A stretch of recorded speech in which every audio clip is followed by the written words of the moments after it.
Young bytes में आपका स्वागत है। मैं हूं पूजा ठाकुर। सबसे पहले आप सबको नवरात्रि की बहुत बहुत हार्दिक शुभकामनाएं। जिस तरह से आप सब जानते हैं कि आज से नवरात्रि जो है वो शुरू हुआ है, इसके साथ ही आज बहुत बड़ा दिन है जिसे हम वर्ल्ड मेंटल हेल्थ डे के नाम से मनाते हैं।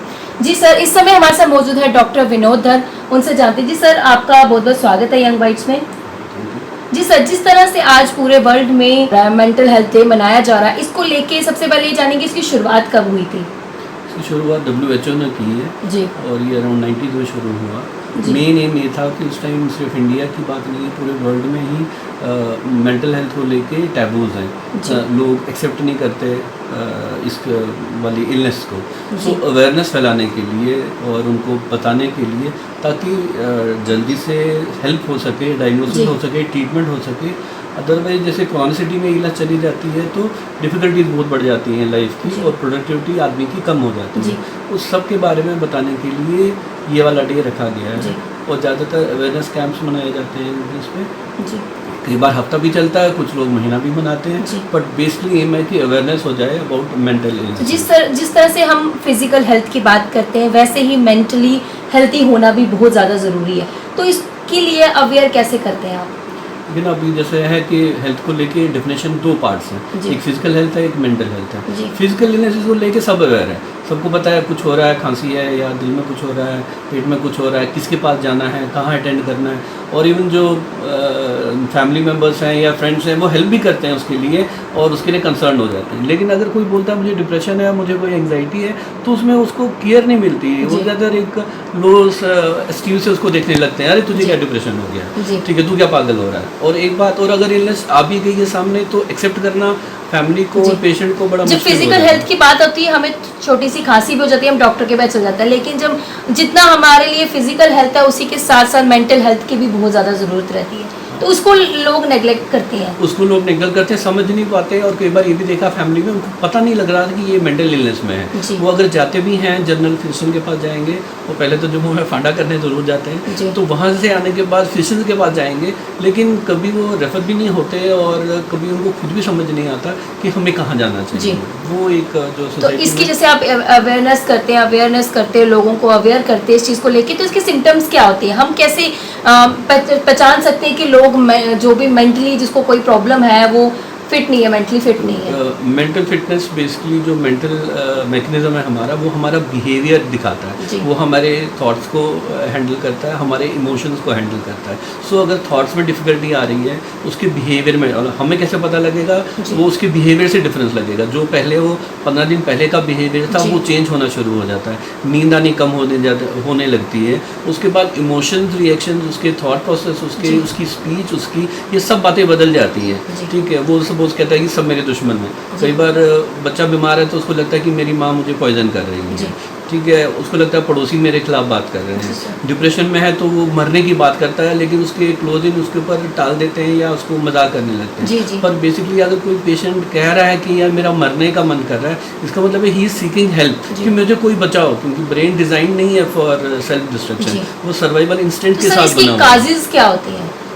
कॉजेज़ तो एनवायरमेंटल फैक्टर्स भी हैं, पर जेनेटिक जो डिफ़िकल्टीज़ हैं, जेनेटिक कह सकते हो चेंजेस होती हैं, और एनवायरमेंटल मैनिपुलेशंस के साथ फिर वो प्रेजेंट होती हैं। सपोज़ किसी को जेनेटिकली कोई है भी weakness for an illness, but अगर एनवायरनमेंट बिल्कुल सेफ मिलती है, स्ट्रेसफुल नहीं मिलती है, तो शायद उसको मेंटल इलनेस ना भी आए।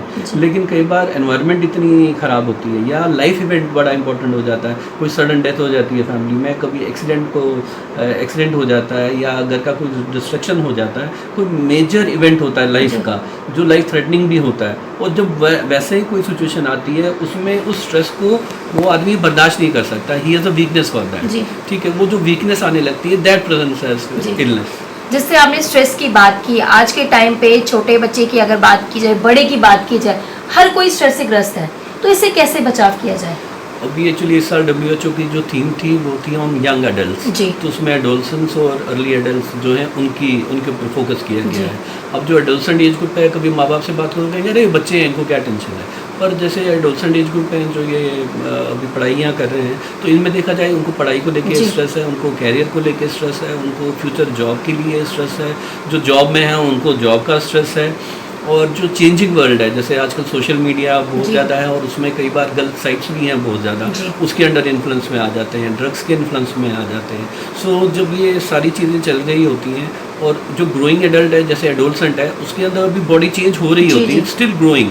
सो उसका अंदर से हार्मोन अभी स्टेबल नहीं हुए होते, बाहर से एनवायरनमेंट चेंज हो जाती जी। है और जब वो खुद को बड़ा मानता है और घर वाले उसको छोटा मानते हैं। सो वो जो ये सारे एनवायरमेंटल फैक्टर्स होते हैं ये उसके अंदर हमारे आसपास कभी ऐसी चीजें होती है, हम उसे इग्नोर करते हैं, हम देखते हैं कि कुछ गलत हो रहा है लेकिन हम इग्नोर करते हैं, हम सोचते हैं ऐसे ही हो रहा है, उसका क्या कारण रहता है? इग्नोर शायद इसलिए भी करते हैं कि शायद पता नहीं लगता कि ये क्या जी। है, क्योंकि बिहेवियर जैसे आपको नॉर्मल बिहेवियर और इलनेस वाला चेंजेस हो जाती है बिहेवियर जो चेंज होती है ना, वो इतनी कभी स्लाइड सी होती है, इनिशियल इतनी चेंज होती है कि वो महसूस नहीं होती। जी। जैसे सपोज कोई बड़ा सोशल आदमी है, उसके 10 फ्रेंड्स जी। हैं, इलनेस शुरू हो गई तो वो धीरे धीरे नॉन सोशल होने लगा। सो पहले 6 महीने में उसके 2 फ्रेंड्स खत्म हो गए, अगली बारी वो उसका एक और चला गया, पर वो जो चेंज आ रही है उसमें बहुत स्लो है, सो वो नोटिसेबल नहीं होता। साल के बाद आप देखते हो कि उसका कोई फ्रेंड नहीं है, जी, जी। लेकिन जब फर्स्ट 15 डेज है या फर्स्ट 1 मंथ है तो उसमें चेंज होती नहीं देख रहे हो। इसलिए वो जो चेंज है from normal behaviour to illness behaviour, वो फील करना, और वो इमीडिएट फैमिली मेंबर्स फील कर सकते हैं, जी। लेकिन कई बार उनको लगता है कोई बात नहीं, ऐसे कर रहा है, छोटा है, ठीक हो जाएगा, इग्नोर कर देते हैं। इग्नोर ज़्यादा करते तो हमें इग्नोर नहीं करना चाहिए। और आज के दिन को लेके सर आप क्या मैसेज देते हैं? हैं। जितना ज़रूरी फिजिकल हेल्थ है उतना ही ज़रूरी मेंटल हेल्थ है। जो भी आप कुछ काम कर रहे हो, जॉब में हो, प्रोफेशन में हो, उसके लिए ब्रेन का होना बहुत ज़रूरी है, क्योंकि बिना ब्रेन के कोई काम नहीं होगा। जी।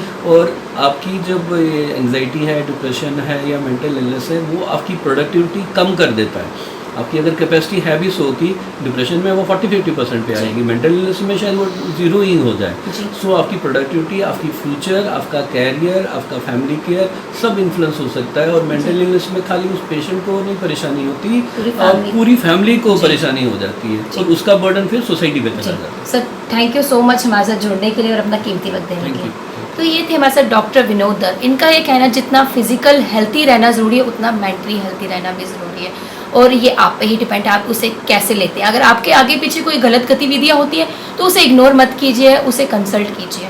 वीडियो जर्नलिस्ट अभिषेक के साथ मैं पूजा ठाकुर, यंग बाइट्स।